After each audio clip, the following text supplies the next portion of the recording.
Welcome. My name is Sigrun Benjamin and I'm a realtor with Weikert Realtors Integrity Group on Florida's beautiful Treasure Coast.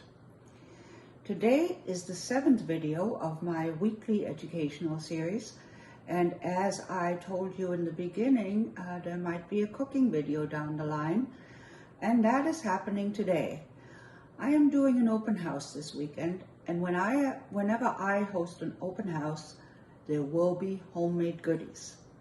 Today, I decided to make a German cookie called Rascals, which is a simple butter cookie with some nuts in it, and then it is filled with a jam. The default jam is a black currant jam for this, but you can use red currant, you can use raspberry, you can use apricot, whichever jam you like, you use. Okay, these cookies are very tasty and they keep well, so they're perfect for an open house. So to start making these cookies, the first thing we need to do, of course, is measure out our ingredients. In baking, you have to be very precise. You cannot get away with, oh, a little bit of this, a little bit of that. You have to measure your ingredients for sure. So in this particular case, we need 2 2/3 cups of flour.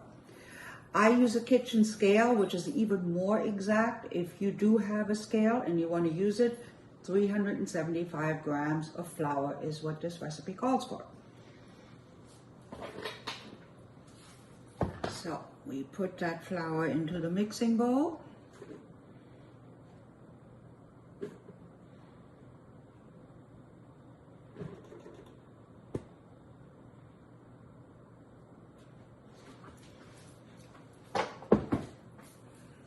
And then you actually have to put a little divot into the flour. So I use a spoon, like a rice spoon, or a ladle would also work well.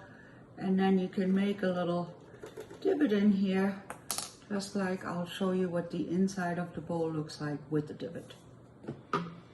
So inside that divot go a few things. First, a teaspoon of baking powder.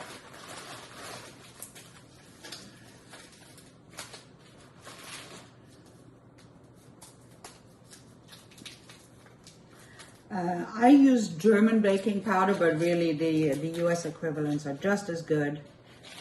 And so that is what we are going with. So we'll put that in there.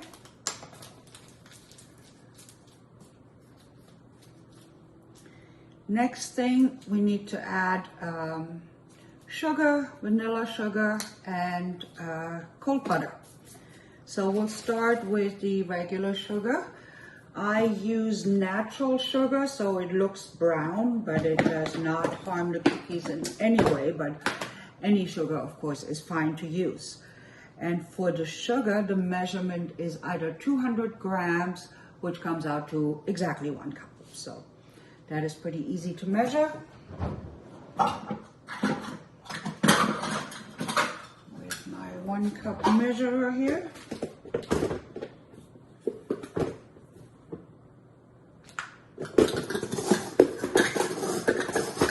Humid in Florida, sometimes the sugar does not stay quite as granular as it should. Anyway, now the sugar is one thing that I sometimes skimp on a little bit, because I find frequently you don't need quite as much sugar as the recipe calls for. So in that case, it's okay to not measure exactly. As long as you have the other dry ingredients correct, this will not make a difference. I use a product from Germany called vanilla sugar. You can make your own, you can Google it, a very easy recipe, or you could just use vanilla extract, in which case I would say you put about 1 teaspoon. And now it's time to cut the butter. I'm not going to let you watch that, so I'll pause the video right here. Okay, everyone, I'm back. I have cut up the butter into small pieces.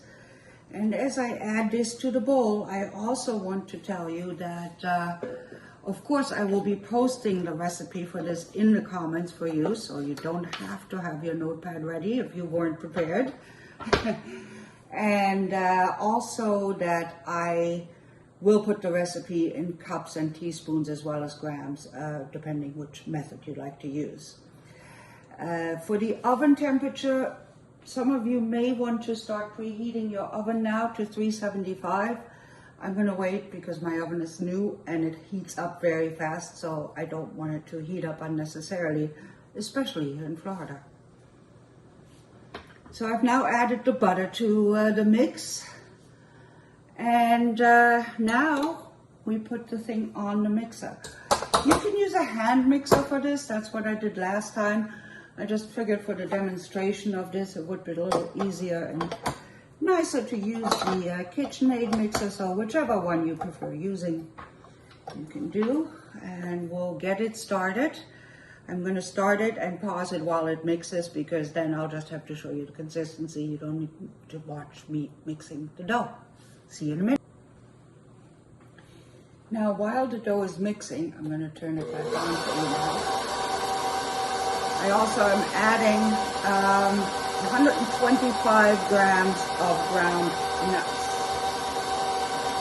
These are mixed nuts. These are not any special nuts. They're not just one kind of nut. It's whatever mix you have on hand. So it could be just almonds, it could be just peanuts, or it could be a mix. Now, when the dough is essentially crumbly, it'll look kind of like this. That is when you want to get in there with your hands and really knead it through, because it needs to be pretty dense in order for, don't worry, I washed my hands before I started the video again. You don't want to have the dough crumbly, you want to have it firm, and that only happens when you get in there with your hands and really work it.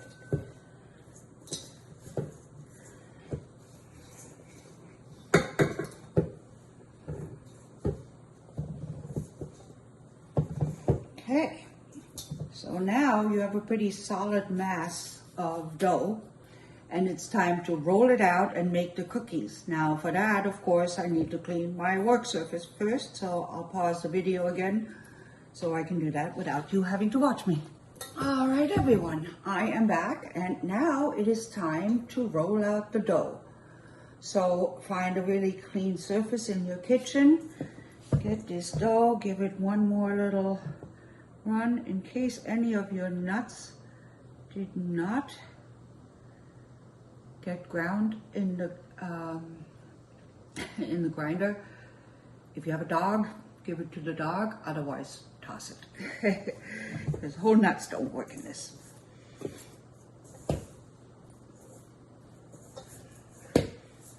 And then you just take this dough out, put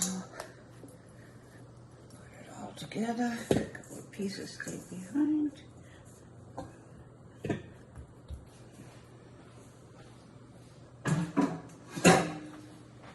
Okay, so now it's time to roll it out. Since this is going to be a cookie, here's another nut. Pepita, treat.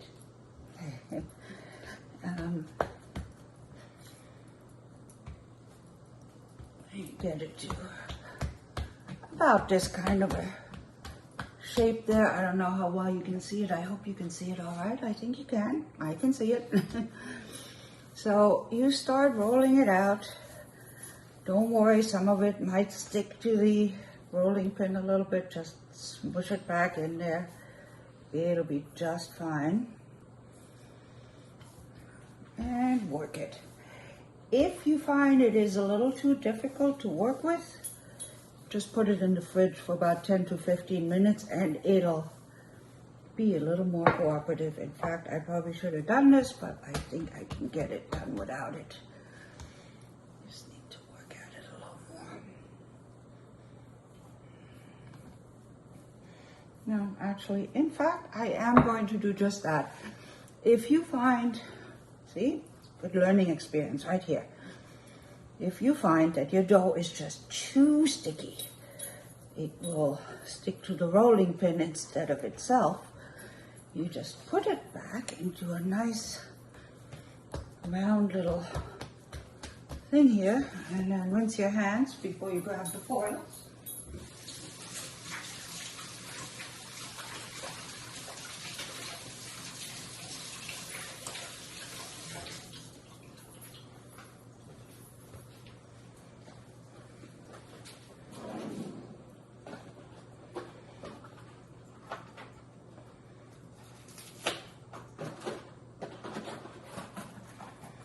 just take some regular cling wrap or whatever you have on hand here. Mine happens to be the press and seal, but you just roll it up in a tight little ball.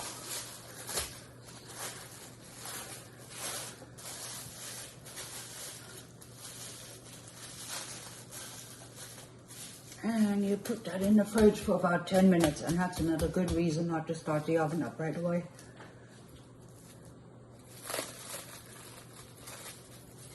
Okay, I'll see you after the fridge. All right, everybody, we're back, and we are ready to roll out our dough now that it has had some time to cool down in the fridge. Actually, even faster method would have been to use the freezer. I didn't think of that, but that's another option. So,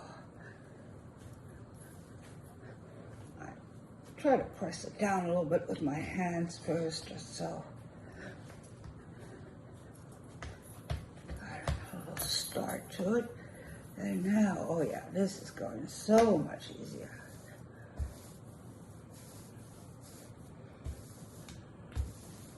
So you want to roll this out pretty thin, actually, because since these are the kind of cookie that's like a sandwich cookie, you don't want them too thick, because otherwise you'll have all cookie and the jam will lose its attraction because you can't taste it. So pretty thin. I usually probably should have waited a little bit longer. That's what you get for being impatient, but what realtor isn't impatient, right? And I don't think patience is part of our vocabulary. So, but we're getting there. We're getting there. With or without patience, we're gonna get the dough just right.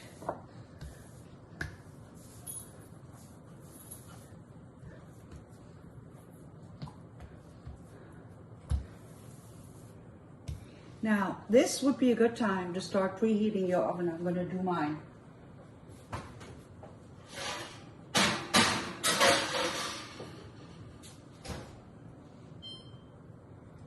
$375 is the temperature that you want to set your oven at. And my oven is kind enough, it'll sing to me when it's ready.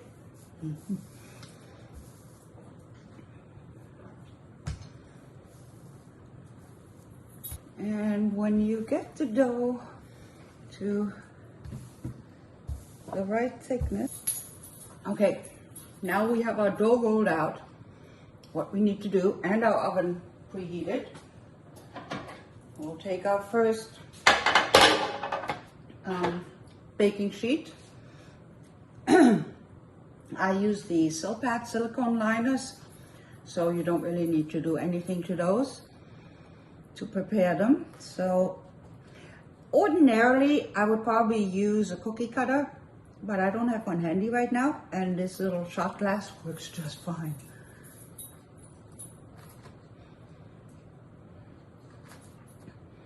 And I mean, you get the idea. I'm gonna just show you a few because, again, you don't need to watch me do the whole thing.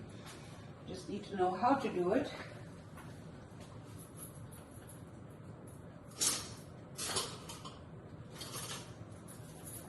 And I use like a little spatula to then pry these off the counter. So here you see the about the right thickness for the cookie and about the right size. Again, I just use a straight shot glass. These will expand a little bit, so leave a little space in between them when you put them on the baking sheet. I'll show you the full baking sheet when it's time to slide them into the oven so you can see how many can comfortably fit. So I will continue cutting these out, and then I'll come back to you right before we finish this baking sheet, and then we'll stick them in the oven. All right, we're back. My oven is now preheated, and I have my first batch of cookies, more or less round. Some of them were a little uncooperative, ready to go in the oven. So I'm going to slide these in.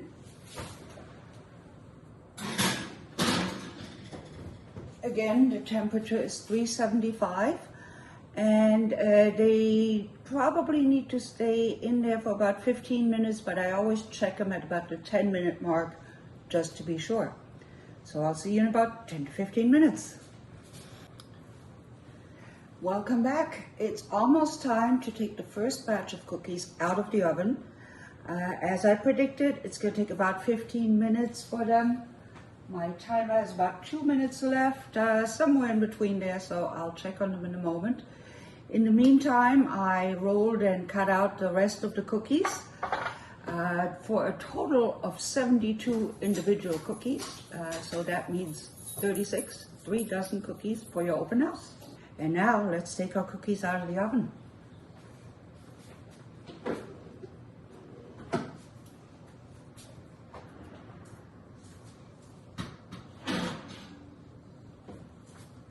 Now look at those. Don't those look beautiful? And just imagine them stuffed with a little thin layer of jam or jelly. They'll be so delicious. We'll continue tomorrow with the assembly of the cookies, or not tomorrow, but later tonight, because I have to go somewhere now. So I'll bake the rest of the cookies and I'll see you all later. Bye-bye.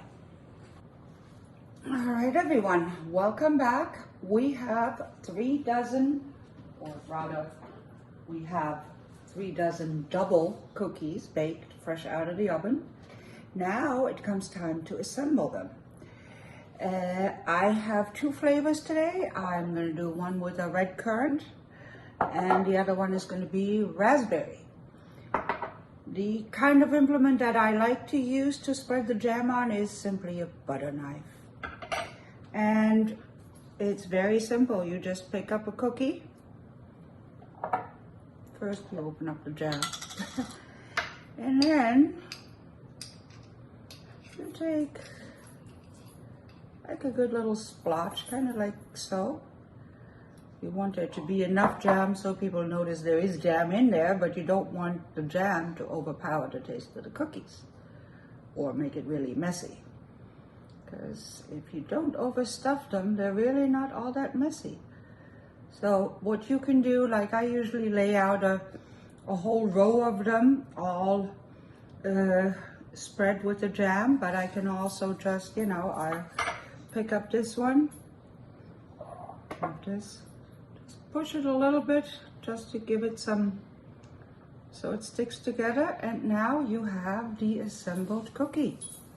Now this one is with a currant, and then I'll also be doing the raspberry. Now, since I have 36 full cookies, I'll make 18 raspberry and 18 currant. That makes sense because that makes it equal. So that is pretty much all you need to do. So, and you have your cookies for the open house. Arrange them on a nice platter.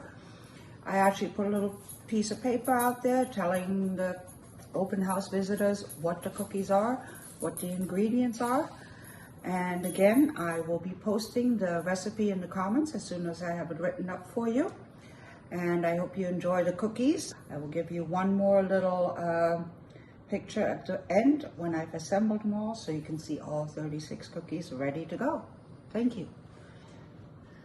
All right, everybody. And just like that, we have cookies for our open house. This is the red currant, this is red raspberry, and they are delicious. You'll notice one of the raspberries is missing because you always have to have your husband, your kid, your co-worker, one of your loved ones has to have a taste test because it has to be approved. So enjoy, and I hope you try this recipe. And of course, if you have any real estate needs, while I'm not busy doing this, I can help you find a house, I can help you sell a house. Whatever you need, give me a call, 802-522-8891.